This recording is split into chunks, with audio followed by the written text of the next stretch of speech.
Hello, everyone, and welcome to Unabridged Bookstore in a virtual sense, at least. We are thrilled tonight to have author Adam Sass with us to celebrate the release of his new book, The 99 Boyfriends of Micah Summers. Yeah, show him. Hey. Yeah. Hey. We are thrilled to have him here with us tonight, and we're also quite excited that he is joined by another unabridged favorite. Robbie Couch is with us tonight. Most recently, Blaine for the Win, another favorite here at Unabridged. Thank you both for joining us in a virtual sense. We're excited to hear more about the book. Before I turn things over to these guys, I want to make a couple housekeeping notes for y'all that are joining us. First thing, if you happen to have any tech issues or questions about the event or anything we're doing here at Unabridged Bookstore, you can always just hit a quick reply to the e-invite that you got to join our event tonight, and I'll be happy to help you to the best of my ability. We are going to do a couple minutes of Q&A with these guys after they've had a chance to chat. So if you have questions for either Adam or Robbie, there is a little chat at the bottom of your screen. You can hit that and submit your questions there. We'll do our best to get to those as they roll in. And then, of course, last thing, if you don't already have a copy of The 99 Boyfriends of Micah Summers, I highly recommend it. We're happy to get one to you, even if you don't live in Chicago. We've got signed copies on the shelf right now. There's also an order option in that email invite that you received. So please get your copy of The 99 Boyfriends of Micah Summers. That's enough for me. I know you're all here to hear Adam and Robbie, so I'm going to get out of the way. Thanks for joining us. Let's hear more about Micah. Thank you so much for that. This is so, I love Unabridged. You all have been just incredible. Plus, obviously, Robbie, you and me are Blaine and Micah are both very Chicago prominent.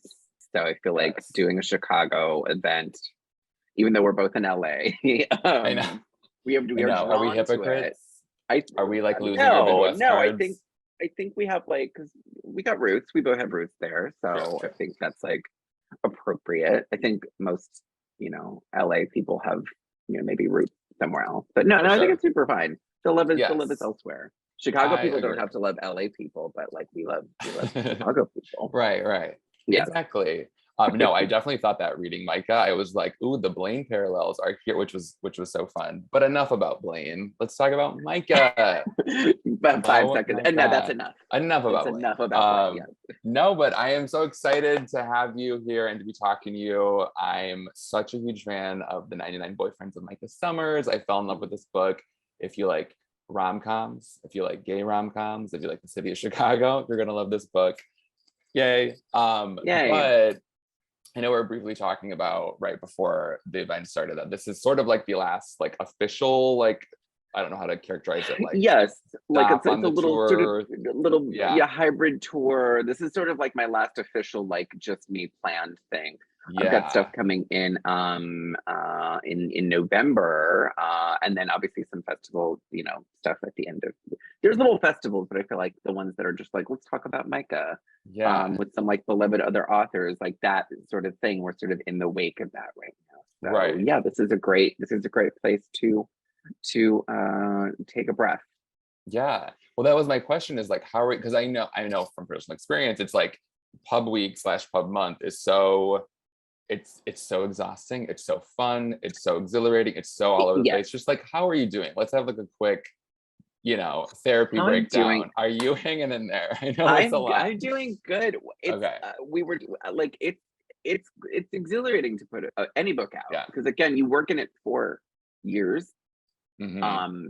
This is the first book I've ever written on deadline. Where Surrender Your Sons, my first book was 6-7 years in the making. I could take my time with it. That's my biggest piece of writing advice if you are a writer and you haven't been published professionally yet, would be enjoy your first book. It's even though it comes with a ton of uncertainty and self-doubt, the good thing that you never ever get back again is that you're just writing on deadline at that point.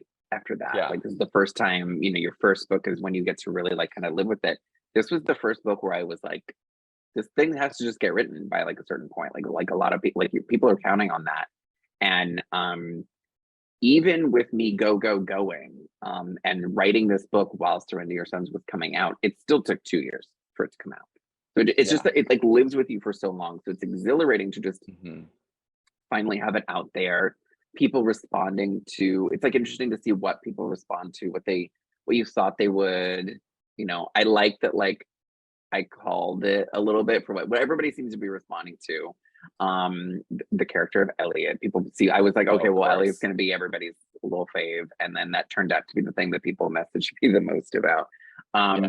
So I was right about that. But then, like, there's other things where I was like, oh, that's interesting that people are picking that up. So it's great. It's like where it starts to meet reality. And that's always great and overwhelming because with social media, like, this is, like, there's just more, I'm on TikTok now, there's just more notifications to, stay on top of. And I think I'm still responding to Instagram folks from like 2 weeks ago. So, I'm a reply. I think people get it.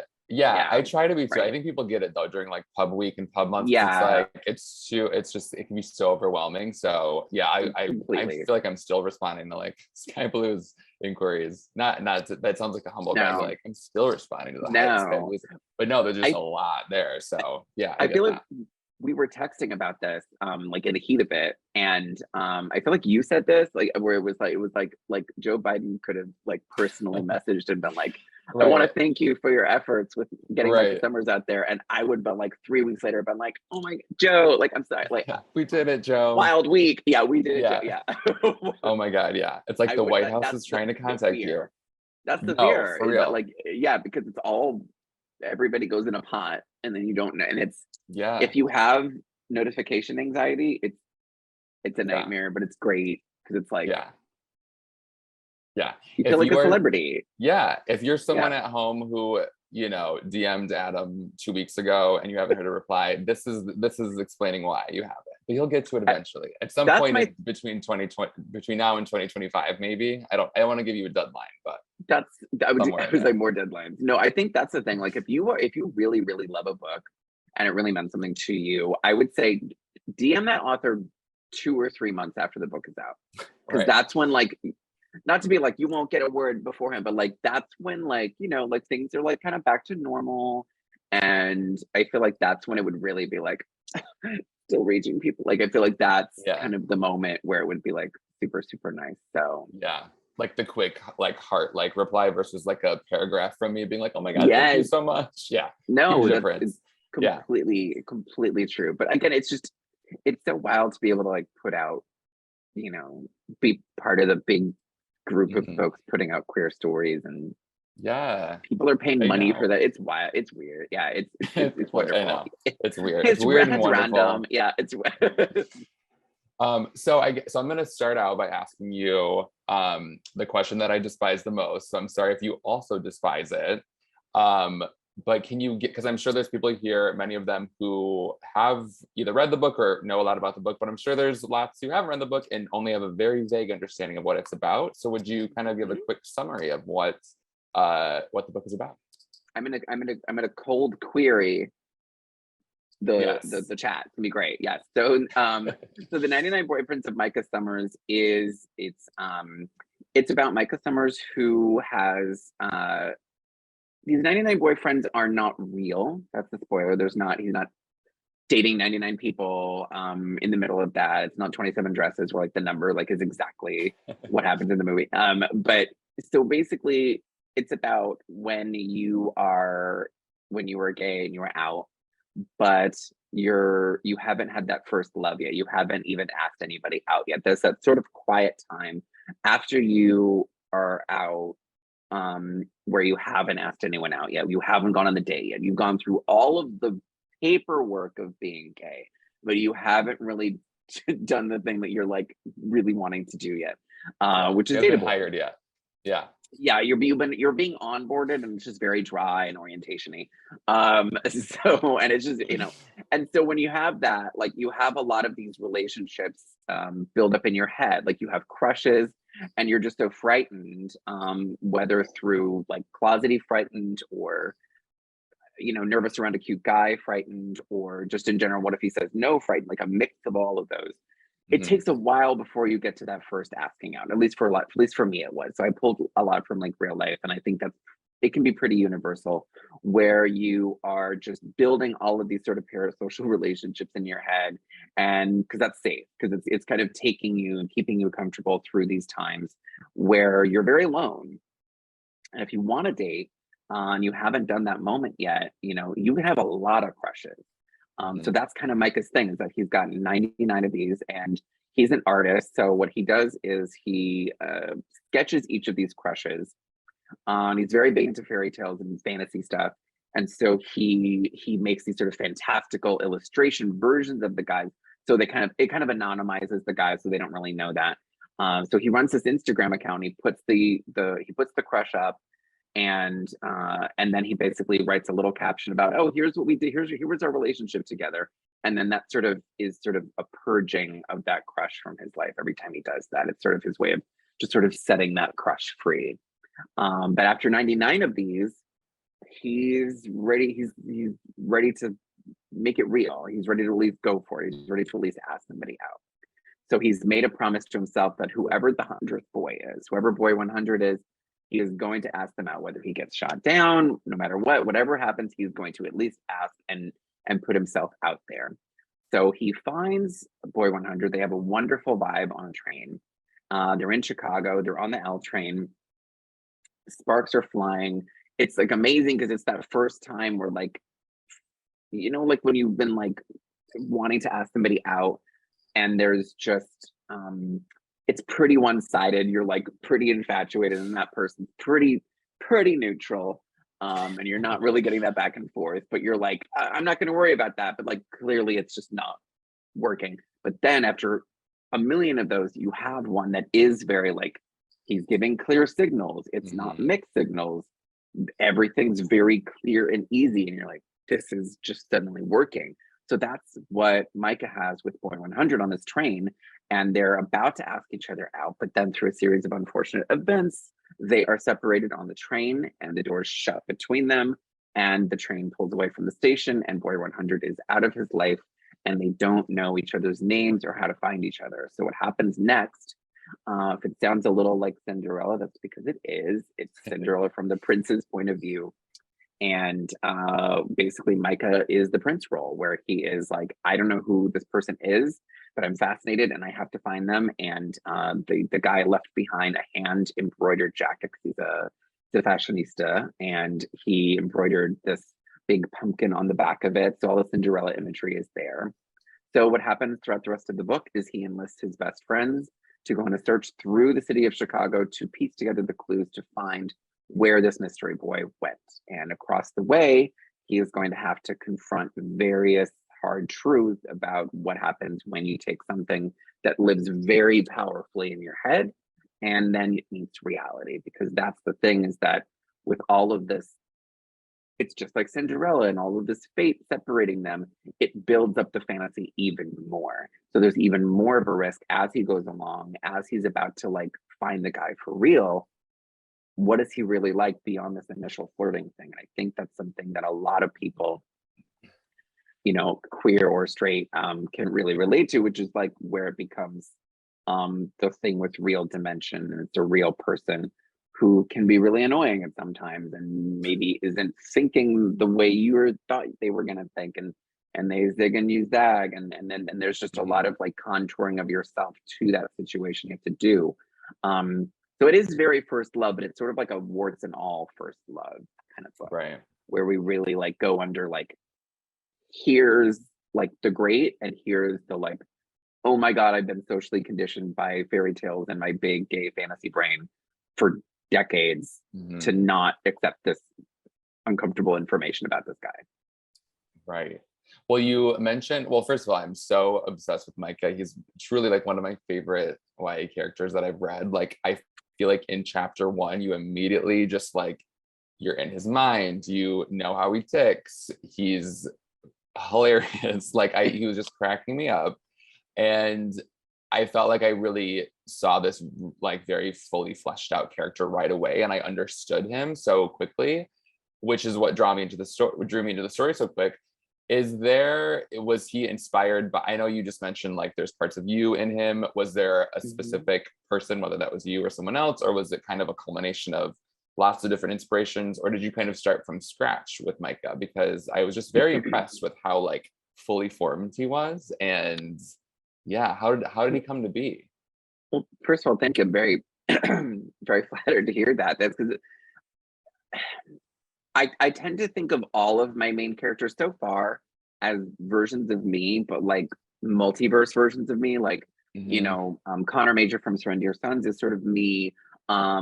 If he grew up a little more country and a little bit more hyper Christian household, and then went into these given circumstances, Micah is more me if I had been out my whole life, and if I had grown up in like a very wealthy family. That's the other thing, is that with the Prince imagery, Micah's family is very independently wealthy. His dad is this local celebrity, and they live in this big penthouse. And there is a big element of this, which is like poor little rich boy up on the hill. So, you know, sort of, you know, he's been very protected, which is why it's very easy for him to fall into a fantasy world. I feel like me, I kind of grew up a little more country, kind of closer to Connor. So like this is sort of like, okay, this was me if I had like all of my emotional and financial obstacles removed from a very early age, you know. And if I was just allowed to like completely spend my days doing artistic things like I wanted to, or you know, really, you know, focus on, you know, if I was out, you know, getting friends together to help me find, you know, a guy I had a crush on. This is something where this was like a very impressionable age, where with Micah, the thing that I was kind of doing, which I was very nervous about, was he is a very Disney-ish sort of nervous Jiminy Cricket kind of kid, like at the beginning, where he's just very excitable and funny, and he's like a sidekick. It's like a sidekick is like sort of jumped into the main foray.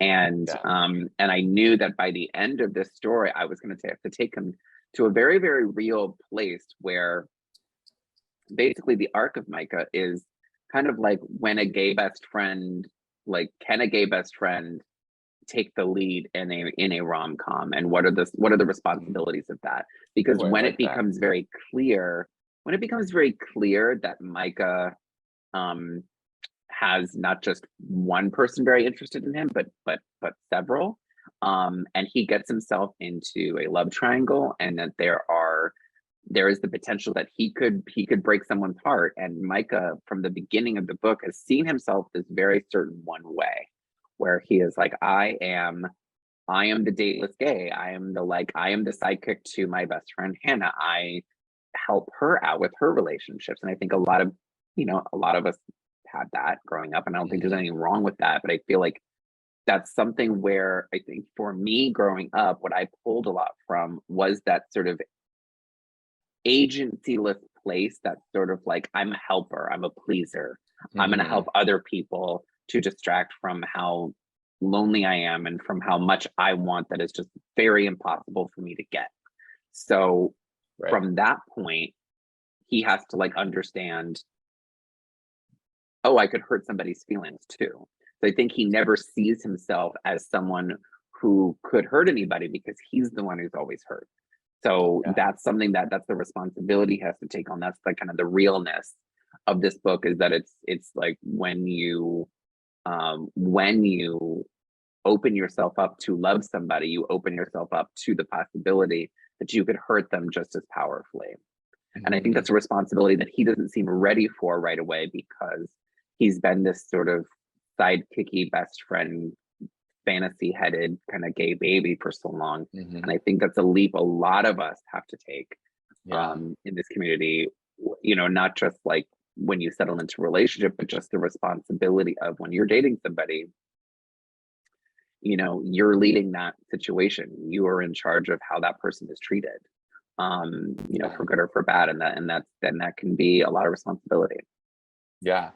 And it reminds me of like when someone or something challenges your own sense of identity, like you were saying, you kind of like tell yourself you're this person, or you're shy, or you're the helper, or you're the sidekick, then you reiterating that to yourself just confirms it's true. And then when something or someone challenges that, that's like the perfect space for growth. We call that growth.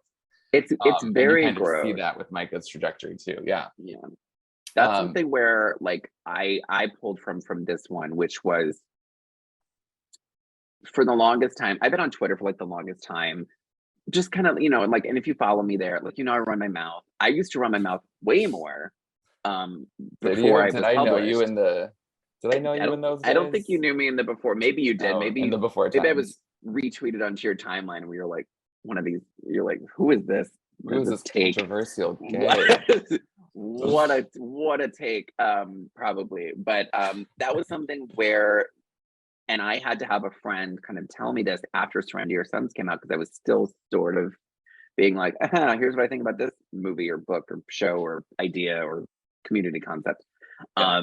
Was that people were paying attention and taking me very seriously.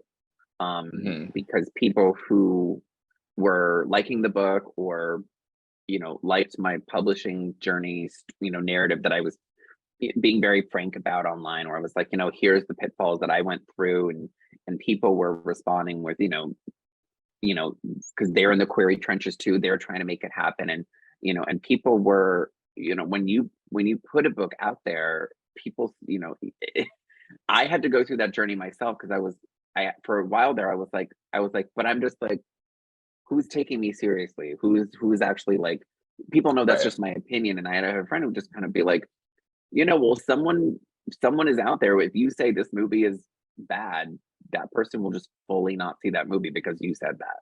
Yeah. And it's not really stopped me from doing that, but it has made me just, every time I do that, sort of drop in and click in and go like, there are people paying attention, not like, not sure to be like, there's so many people paying attention to me, but like, I think that's in general something that we all should maybe think about when you're doing that. It's like, when you put that idea out there, someone out there thinks a lot of you, and whether you think a lot of you or not. Are you saying the world would be a better place if people actually gave some thought before they posted on social media? Is that what you're saying? I think that's what you're saying. I don't quote me on that, but yes, I do Hard think, agree. Yeah. I do think when the discourse takes over, whatever the topic is of the day, people do kind of get a little gleeful to kind of jump in and pile on, Yeah. and not realizing that there's different dimensions. I think, I was just watching Constance Wu on, I think it was Seth Meyers talking about this, where, because she had a few tweets that were very raw and painful, and everybody kind of viewed it a certain way. And turns out there was this whole other story behind that we didn't really know. And then, she was kind of talking about how, people kind of making fun of that without knowing the whole story was extremely painful. So that's something that I think, going back into Micah, social media and like public awareness, because his father is such a big public figure, and he himself is very well known around the city for his art and for his family connections, that everything that he is putting out there for relationships is being viewed very seriously by people who are watching. And that's a responsibility he has to take on, especially as he starts to engage in relationship with somebody, when that's very public. When you have a public relationship that you're like, here's my splashy new boyfriend, and then like, when things start to maybe not go right, it's like, people don't know the whole story. Then it's like, what do? Do you like put that out there that like, okay, well, this didn't work, or things are not all that great, or we're working on it? You don't do those sorts of things. Like, you kind of take on that responsibility of keeping it positive if people are looking to you for positivity, because it's not always positive. Yeah. Yeah. So you mentioned this when you were kind of explaining the premise of the book. One of my favorite scenes is when the meet cute with Boy 100, where he's on the train, leaves his jacket with the pumpkin on the back, and the doors close right in his face. And even though I knew it was coming, it's still just like kind of devastating a little bit. I've had similar moments like that, not with like a potential love interest, but that like, damn it, I missed it by a second. So I felt that in my core. Did you ever have a moment like that? Not necessarily on the L train, but did you ever have a moment where you felt like, oh, there goes my long lost love? who I will never know, I'll never know their name, they're gone forever. Or maybe it wasn't as quite dramatic as Micah's experience. Well, I was a barista for like 6 years in LA. So So every there was day. a lot of that's the thing. I was like, Yeah. so every day was a misconnection. No, I mean, like, I was in like my early 20s being a little cutie LA barista. And so, it was like there was a little like and I was like ready to date, and I hadn't really seriously dated yet. So there was like a lot of like, I was like, someone's gonna come in here and it's gonna be amazing, and they're gonna and they're gonna be so swept away by me. Like, and it just turned into like that. Like, every day. Like I was boy crazy. Like I absolutely had boys on the brain. Like there was no two ways about it. So there was constantly, there was constant misconnection. There's like I'm just thinking about this now. There's sort of like a weird, maybe intimate is sort of a strong word, but like maybe not. Like a intimate relationship with your barista. If you go to the same store every day, you see that person, you get to know them. There is sort of that connection that I'm sure you felt with a lot of customers too, where you're like, there's a closeness. So and I had a question later that I'm just gonna skip to right now with Elliot, who is clearly a fan favorite. Elliot stole my heart. And of course, he's a little barista boy. He knows the struggle of being a barista, being overworked and underpaid, and there's too many balls in the air. Do you have like and you just mentioned you were a barista as well, at the Barnes & Noble at the Grove, shout out. Were you at multiple locations, or was that where you were at like the whole time? That was sort of where my barista career ended, but like my big first store for a while was in Glendale. I don't even know what the location still, but it was in like an office park. So like when you mentioned like the intimate connection, because like we were all regulars, so it was like an office. We were like the office thing. So there was like 12 different offices. So it was just a lot of businessmen. And here I was just being like, you all look like you have a lot of money. I'm so broke. You see what I work here for. Like, just date me and take me out of this. So that was kind of like my Cinderella story wish for that. Just giant hard eyes all day, every day to all the business. Truly was. I was working. Did you have any like disaster stories though? Because I feel like barista, every time I'm in a coffee shop that's busy, there's at least one barista that's like either getting screamed at by a customer or like spilling a milkshake somewhere. I mean, it's always a shit show. Can I say that? Sorry if I. It spills, burns.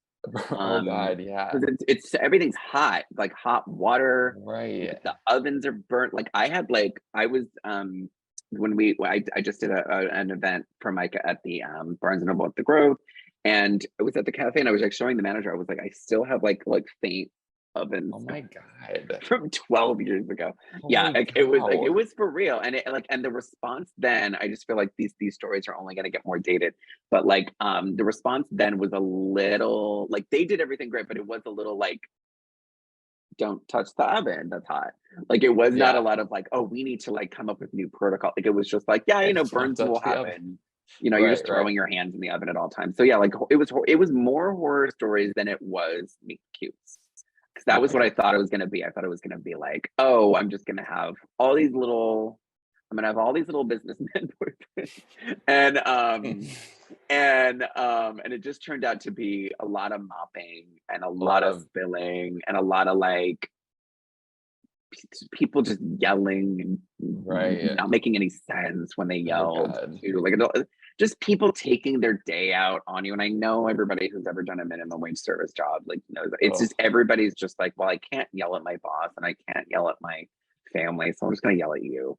And it's just very nuts and sad. It's just it's again, it's not great. So please tip the priest.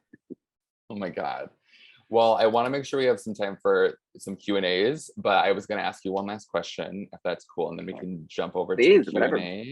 So we already talked about how it's based in Chicago. I love Chicago, Midwest roots, and I kind of had this little aha moment thinking about the way that, because you have all of these, I think you actually mentioned this when you're talking to Nas at the Grove, it seems like every Chicagoan that they run into is like this little like character actor moment, like the Danny DeVito guy on the train in the beginning. I was like, oh my God. And I re-listened to that part on the audiobook, and like the thick Chicago accent, I was just like living for that character. Isn't it great? Yeah. So good.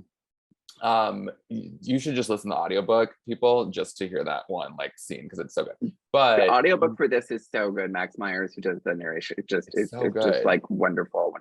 Yeah. Was that really, because it felt like all of these characters kind of like collectively became the character of Chicago, at least in my head. Mhm. And I don't know if that was something that was really intentional. Like there, like you did such a good job at like grounding it in that place in Chicago. And I'm wondering if that was intentional or if that was sort of just a natural way that you wrote the city / these characters, or how that came to be, because you did such a good job with it. Thank you so much.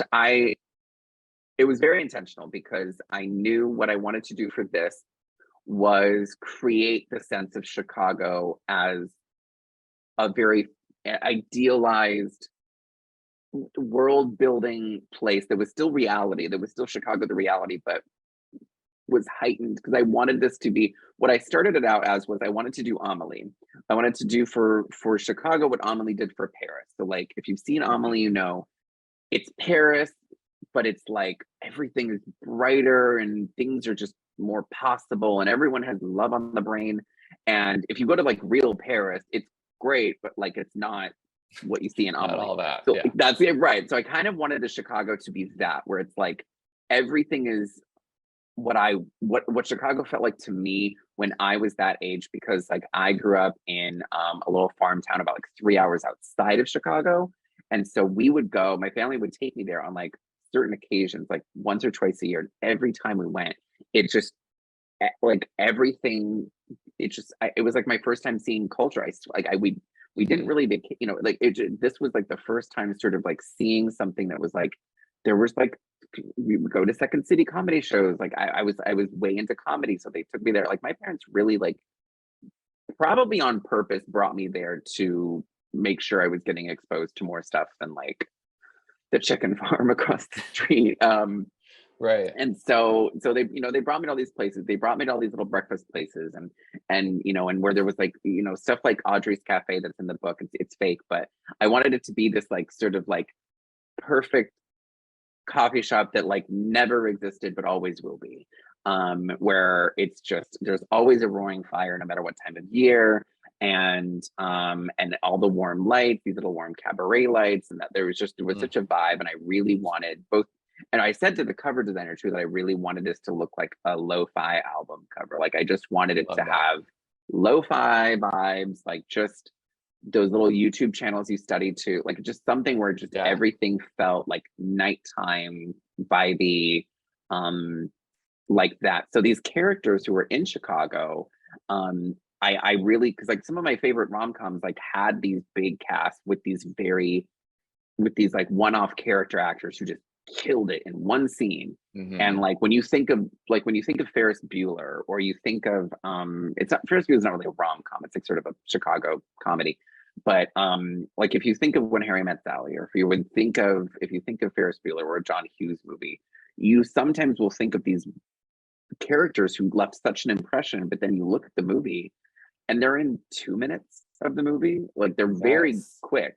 So I really wanted to make sure, and just in general, I love character work. So that's like the first thing I do before I do anything. So pretty much any book you read of mine is going to be like, every little character is going to have their own little story. That's just like my most favorite thing to do. So that's what I wanted to do with these characters. I will say Jennifer Coolidge in Legally Blonde. I did a rewatch ahead of Blaine, which is loosely based off, Legally Blonde, or Legally Blonde.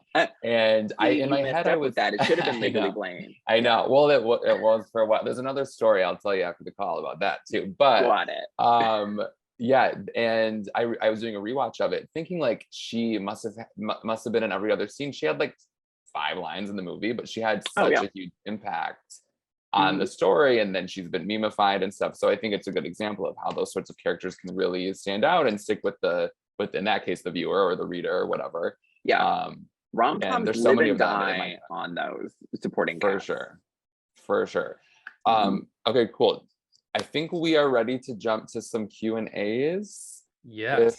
Okay, sweet. We have gotten some good questions already submitted here. So if you're listening and you are curious about anything, drop those in the chat. We'll do our best to get through these I'm gonna paraphrase a couple because we've got a couple folks that are kind of asking similar things here to get us started. And this one sort of piggybacks off the discussion of location. So can you tell us, I mean, first of all, I particularly love the way that you write about Chicago. I thought it was kind of this fairy tale, lovely way of looking at the city. But how did you choose the locations that were featured, and or were there any spots around town that you decided to cut? This is good. So I'm gonna go through these really quickly because like each location has a very, very specific sense memory for me. So the Art Institute where Boy 100 where the search for Boy 100 eventually leads, Art Institute plays a big role. So the Art Institute was something that I really wanted to include because I had a lot of great memories around there. Growing up, my parents took me to a lot of museums. And in fact, my parents got engaged at the Art Institute. So that was something that where it was like very, very personal right away. And I actually, when we went on submission to Penguin with this book, that was like, we had like an author's letter ahead of time. And I went through and I did answer everything like this. I was like, so, you know, I'm just putting like my whole love, like just vibes and energy into this, you know, and so it's got a lot of my own family history in that. There is,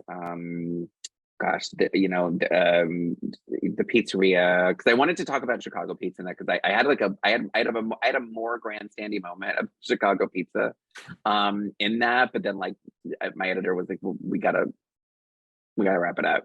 We gotta reel this in. This book is not about pizza. Those were some of the like just the streets, like just everything around. Like anytime I'm talking about like the lights on the streets, that's something that like I really, really remembered, especially on Michigan Avenue. Just growing up, it was one thing I will say. There are two places that I had in mind to feature that I did cut. One of which is Second City, which I wanted there to be some inclusion of that because that was just such an important place for me.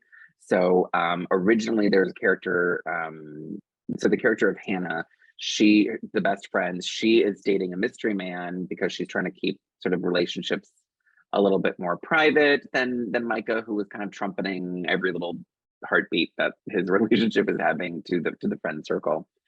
So there was something where, so during that time, I was thinking about like having them check in on her. So when Micah is having a date on the pier on his family yacht, which we have a lot of comedy about, that he's super rich and a little out of touch.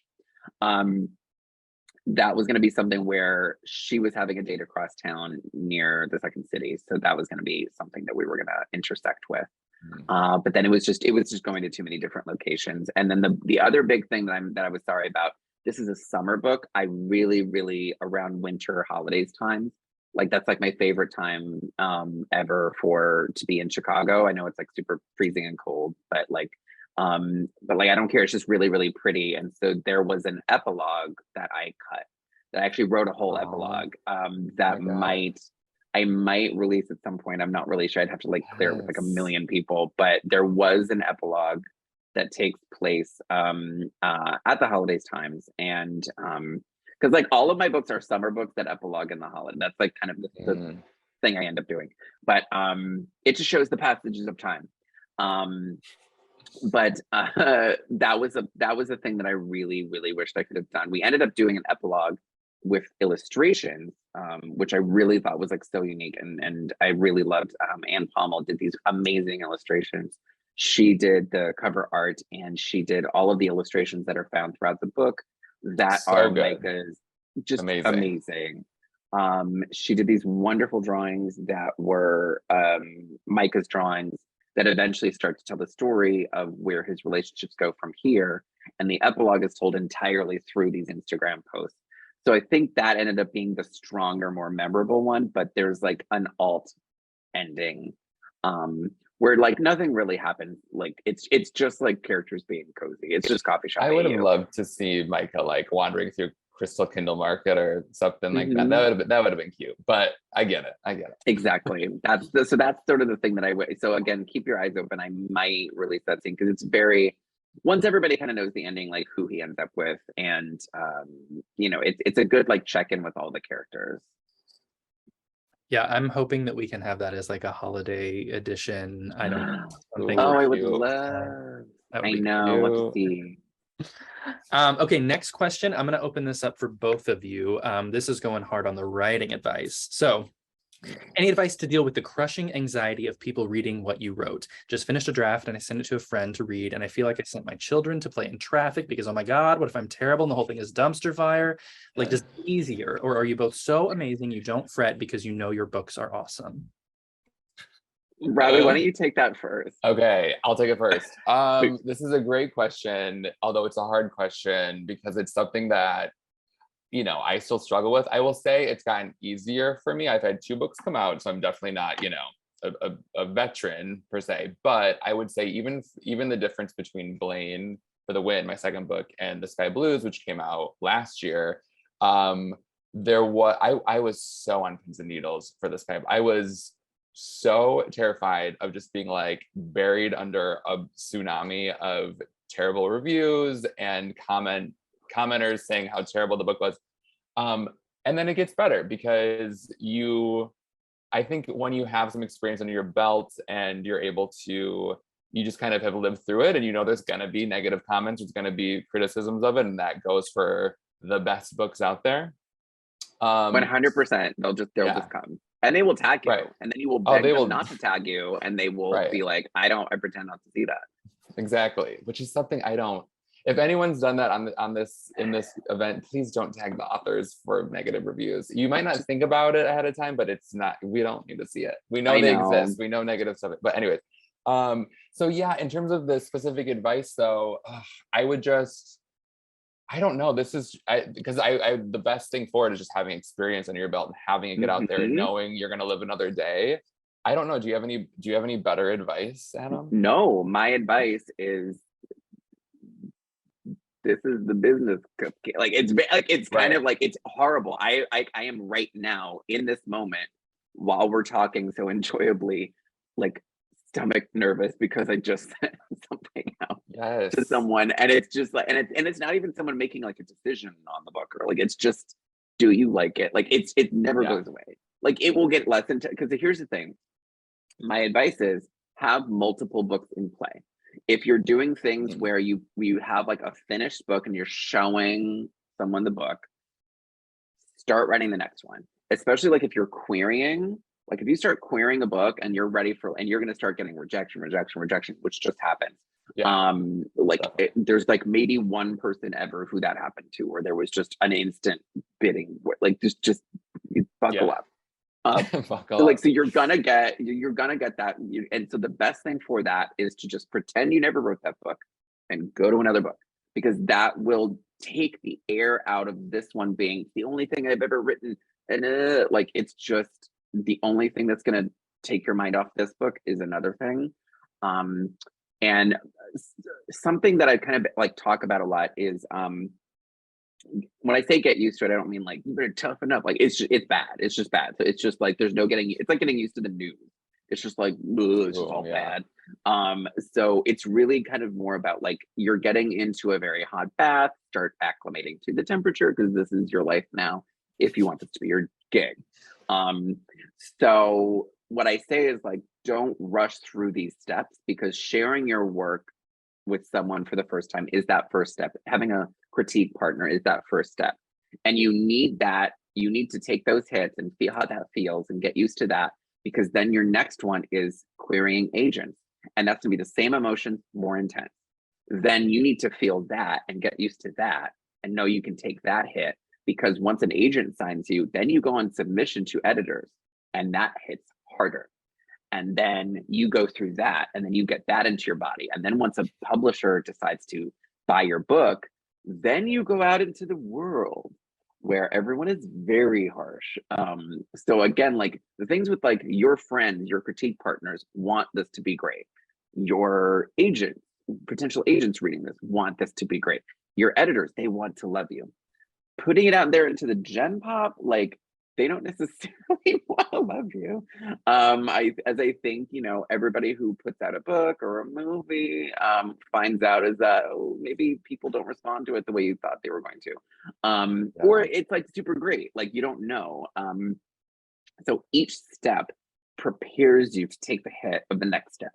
And so that's why I think that's, if there's a point to the pain of all of this, it's that like you need to get that muscle memory. It's just like working out. It's just like doing all of that where it's just you're training your mind and you're training your body and mind to absorb a lot of what's like coming. And it's not all going to be punches and bad and negative, but like even constructive, I will tell you, like on a glowing review, Robbie, I'm sure this happens to everybody, by the way, like there'll be a glowing review, you'll be tagged, it'll be like, this changed my life, like tears streaming down the page, you know, it brought me closer to my mother. Like they'll say everything and they'll be like 3.5 stars. Like, right. And they'll tag you and you'll be like, what does it mean? Like, so like, yeah. Criticism at all, because it is your baby. Like you're gonna, even if it's the most like nicest, greatest, you're genius, you're amazing, like, you know, oh, but even in this book, one of Unabridged books, bookseller Simeon, who's so kind to help me out on some of the Chicago locations because it had been like a decade since I'd lived there. I was like, hey, can you just like check the math on this? Like there, and he was like, this is great, this is great, this is great, this is great. You know, like, oh, Pret a Manger isn't there anymore. And I was like, I messed up. I did everything wrong. I'm terrible. Like I just like you kind of it gets easier, but like you're always gonna be a little like they didn't only say great things, and it's just how it is. I think between both of our answers, we just turned 5 writers into non-writers, but that's okay. Just kidding. But writing is a wonderful. No. Everyone should write about. It's wonderful. But I think it is like it's a discipline. It's the best thing you could do for yourself. I would have saved myself, you know, many years of like really anguished uncertainty, kind of knowing some of these things. I feel like now that I have all these like writing peers, I know all this stuff. Like you all taught me this, but like when I was first starting out, I didn't know any. Like I just was like, wow, I was really throwing a bunch of unfinished work out there and being like, money, please. So, you know, it's work. So I would say, you know, have your good, like write a new thing and then have your close circle of people that you vent to, and then you keep going. I hope you were all taking notes on that master class. Okay, then next question also for both of you. Both of your books have characters that are artists. Is there a specific reason that you include that, or is there something that you personally benefit from writing those character arcs? We really wrote the same book. Like I'm like when I was reading Blaine, I was like, because Blaine came out first, and I was reading an early arc, and I was texting you, and I was like, I know, I remember that. He's a mural. Like I was like, this is okay. I was like, so I know the mural. I know. Who is in love with a little cafe boy, in Chicago, right? Yeah. But yeah, I think what was your like basis for? Yeah. Well, for mine, it was sort of a natural extension of, so Blame for the Wind is kind of loosely based off of Legally Blonde. And so I knew I didn't want to just have like a gay teenager version of Elle Woods. I love Elle Woods, one of my favorite film characters, but I knew I didn't want to kind of go that route. So I was just sort of thinking about all the characteristics that I either wanted to keep from her or tweak from her or change from her, how in step or not similar I wanted Blaine to be from Elle Woods. And I think it was just having him be this very imaginative, expressive, creative kid kind of fit well with this idea of him not being serious enough, which is kind of a part of the story where he gets dumped because his boyfriend doesn't think he's serious enough. So it kind of felt like a great person, a great quality to his personality that fit with the story I wanted to tell. And it just, it was one of those moments when thinking about him being a muralist just kind of clicked and a little light bulb went off. And I thought, that is him. That is what he likes to do. What about you? Well, so this was always going to be about the fantasy. So I know we wanted to have the illustrations and the drawing in there. And I think that was something that I really wanted to have like a vocation, because that was something like Connor Major like is a very undeclared kid. Like he's got too much on his brain dealing with like the nightlight scary people than to, like, to think about what like really what he wants to do for his future. And so with this, I was like, oh, I would like Micah to be one of those kids who has got very, very clear vision of how his life is going to go, and it's going to be very artistic. And I knew it was going to be, because I knew what I wanted to do with Micah is that I wanted to do the Cinderella story, but something that I didn't want to shy away from, I wanted to accelerate into, was the income disparity story that's kind of at play in Cinderella, which is like, you know, you're taking somebody like Cinderella who is just like literally in rags, and you know, the prince is like being like, okay, now you have all the riches in the world. And so to modernize that, and I think, you know, to a degree, every Cinderella story kind of like plays with this a bit, but I really wanted to, since this is sort of my own point of view, I really wanted to be like, okay, well, how do you date someone with that wide of an income thing, and what does somebody who is the exact wealthiness of Micah really, you know, do? Because we're having very cool conversations right now about what that is and what that kind of does to a person. But I knew he wasn't going to be like Kardashian level of like fame, that it was just going to be kind of like mini celebrity, like kind of mini kingdom. So we were going to be dealing with a much less irresponsible wealth. Like it was just going to be just rich enough to have everything, all the doors open, but not so rich that it's like, oh my God, will you please stop taking your private jet to the to Florida. So that was something where I think I was like, okay, well, something that I wanted to do is I really wanted to have him have a job that was, or like career dreams that were very common amongst people who were very already wealthy. That he really wasn't thinking like, oh, I'm gonna make money off of this. It was all expression. Not the people who like don't think about, you know, the people who are, you know, not wealthy think about art only through the means of that, but like to have that be completely out of his head. And then he was going to be thrown in with some people who are doing art and are doing fashion and design, who still have to deal with the realities of the day-to-day, who have to deal with like the air conditioner in my dad's apartment is broken, so like I'm dealing with all of this art stuff, plus I'm so hot I could cry, you know, like that. That was going to be something that was going to be very important. So I chose art because I thought that was going to be a good unifier for that. Plus I really wanted to bring the Art Institute stuff in. I love that. Okay, next question comes from someone who admits that they have just recently joined TikTok. And they're asking about the sort of moment that queer representation is having across media, and if you have any particular thoughts about that. On TikTok specifically, or just in social media? I don't think TikTok specifically. I think that's maybe just where a lot of people become aware of movies and books and things that are queer to that audience. Cool. It's interesting. It's an interesting moment, and to like be part of the vast tapestry of this moment right now that we are, like, it's because the way we're thinking about, I think, queerness is changing, and about like what are the stories that are necessary to tell. And I think for the first time in a while, we're getting to tell a wide variety of stories that I hope keeps expanding.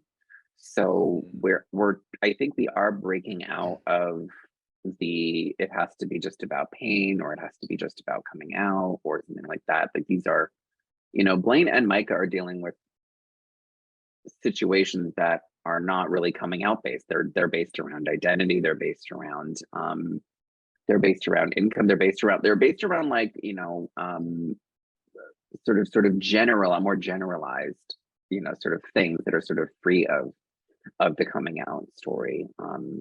It's interesting how we do need those, but then we still do need the coming out stories, because again, we're in a flashpoint where we've made big strides in some areas, but then in other areas, like you're just seeing how very quickly things could backslide. So I think it's very important to keep up a very strong ecosystem of sort of queer pain and queer coming out stories, and the harder stuff, the issues, and then stories that are sort of free of those encumberments.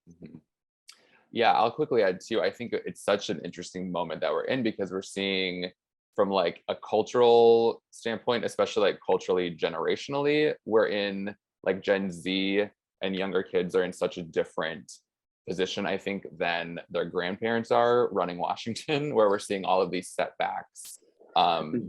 Not necessarily on the federal level, but especially at the local and state level with book bans and even just outside of books, just a lot of attacks on young LGBTQ kids.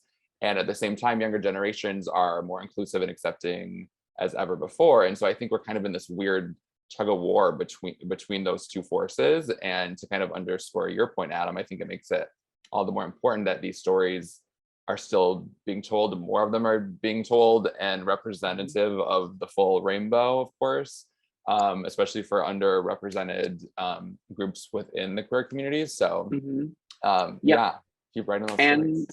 I think, and Robbie, like, like we're millennials telling Gen Z stories. So I mean, like, I think the thing with the queer community is that it's a good and a bad thing where we don't really have queer elders. We don't really have, there's not really a very traditional sort of set method of passing our stories down. And there can be a question of like, is there enough reverence for older generations, and is there enough understanding and appreciation for the unique needs of the next generation? Because things about the queer community is that it's evolving very quickly to the fact that like a millennial queer experience is extremely different from a Gen Z one to a Gen X one to an older generational one. And that's a big thing that I have sort of, trying to pay attention to whenever I come to the next book that I'm writing, where I am like telling a Gen Z queer story, or a story that I hope will have relevancy beyond Gen Z. Like that will be like what the next generation after that, when these books stick around, and then find the next generation. What will it speak to? What are those universalities? So I think that's something where I'm never really thinking about like, okay, what are the issues of today?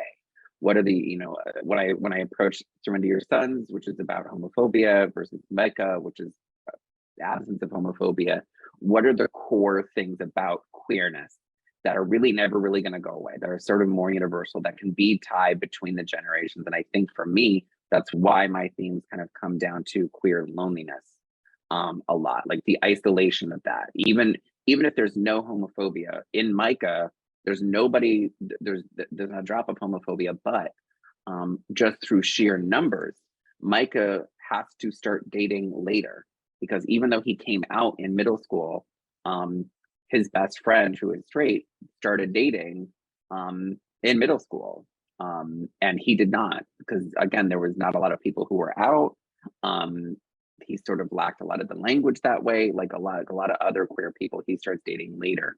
So I think that's something for me that I always try to kind of bring to it, is like, okay, well, what are the unique traits to our community that will probably maintain over time, which is that we will be a very small minority of the population, and that our dating pool will be much smaller, and the way we deal with relationships will have to be a little bit more unique to that. And that's something that's going to carry over generation to generation. Okay, I think we've got time just to squeeze one last one in. So this one I think might kind of be geared toward a possible future project. And for both of you, so what kind of project would each of you like to see Blaine and Micah collaborate on in the future? Oh, well, they're muralists in the same city, so I think there needs to be some kind of like, some sort of like, I don't know, war. Like it should just be. Oh, yeah, war. I think it should be. I think it should be. I saw it going in a what's totally that? different direction. No, I think it should be like. I think it should be like a Kate Hudson. Kate Hudson. Yeah, like a This Means War. Whoever was in that. No, that was research. I'm mixing them all up. Yeah. Bride Wars. It'll be Bride Wars. Right. But it's gonna be the murals. Yeah. Yeah, that's a good. I took a more a friendlier approach of teaming up to do a mural on some major Chicago building that I can't think of off the top of my head. They can team up at the end. I kind of like war. There we go. Yeah, they're at war. Maybe we should do they this. team up. Listen, this. They could merge absolutely be in the same universe. Yeah. Let's do it. They're Coming at probably you, having their 2026. stories happen at the same time. Yes. It's probably all concurrent. Yeah, you Why could did do we like not think of this? do it. So yeah, okay, so they're at war. They don't like each other. Then they have to collaborate, and it's like, I don't want to collaborate with that person. And then they do. Right. Pizza. I don't has think to it be gets involved. romantic. I think it is like one of those things where like their boyfriend have to be like, well, you need to like Right. relax. Yeah. And yeah. They're both wifey'd up. A little bit. Yeah. A little bit. Yeah. Well, because I think Blaine and Micah are both, because like there's two, because I describe my husband and me differently this way, because there are kind of two kinds of gay guys. There's the gay guys who can be friends with other gay guys, and there's the ones who are like, I only have women friends. Like I don't, like I'm gonna date a gay guy, like I'm not hanging out with you. I feel like maybe Micah and Blaine are that. Right. And you kind of get a sense of that at the beginning of Micah, where because Elliot, the barista, is Hannah's other gay best friend, and Micah's pretty salty about it because he has, he kind of face plants on something, and Hannah suggests coming over to the cafe, and it's like, hey, Elliot will make you this thing, and he's like, again with Elliot, I guess we can go over there and then talk about that. So yeah, maybe they don't have a lot of gay guy friends, and this is like learning how to have your first gay guy friend. I'm typing up the pitch right now, sending it. I'll have my people call your people. Good. We'll make it work. Beautiful. Yeah, I was gonna say somebody needs to be taking notes for this if they're not, just to make sure that we get this in the works. I'm glad we got this recording. Being recorded, yeah. I'll watch it back. Yeah. I just want to pop in real quick to say a thank you to both Adam and Robbie for joining us tonight. And a thank you to everybody else for tuning in. We have copies of their books available here in the store. If you don't have yours already, come get it. You're going to love it. Thanks, guys. Thanks for being here to chat with us about Micah. Oh my gosh, it was so delightful. Thank you all so much. And thanks to everybody for tuning into this. This is something where, this has just been like a dream putting this book out finally. And yeah, thank you for all your lovely questions. This was so fun. Chime back in just to say, somebody just pointed out in the chat that the color schemes are complimentary too. I know. I swear to God, happened. I swear we did not, to the best of my knowledge, didn't steal each other's work. I don't know if we share the same brain, but it's crazy. I feel like someone could check the sales and be like, actually, they sold the exact same number each week. Like, I feel like it's. Oh my god. It'll be one of those like election maps where it's like they both got 50% of the vote. Like it's something where it was exactly the same. You can see like Steve Kornacki in front of it, like freaking out. Yes, exactly. We'll be keeping track of it here at the store for sure. Yeah, keep us updated. Well, thanks again for being here, everybody. Like I said, it's easy to get your copy. We've got a link right in that email that you got earlier. So go check out Micah. Yeah. Thanks for being here. So fun. Thanks, y'all. Good night. Yeah.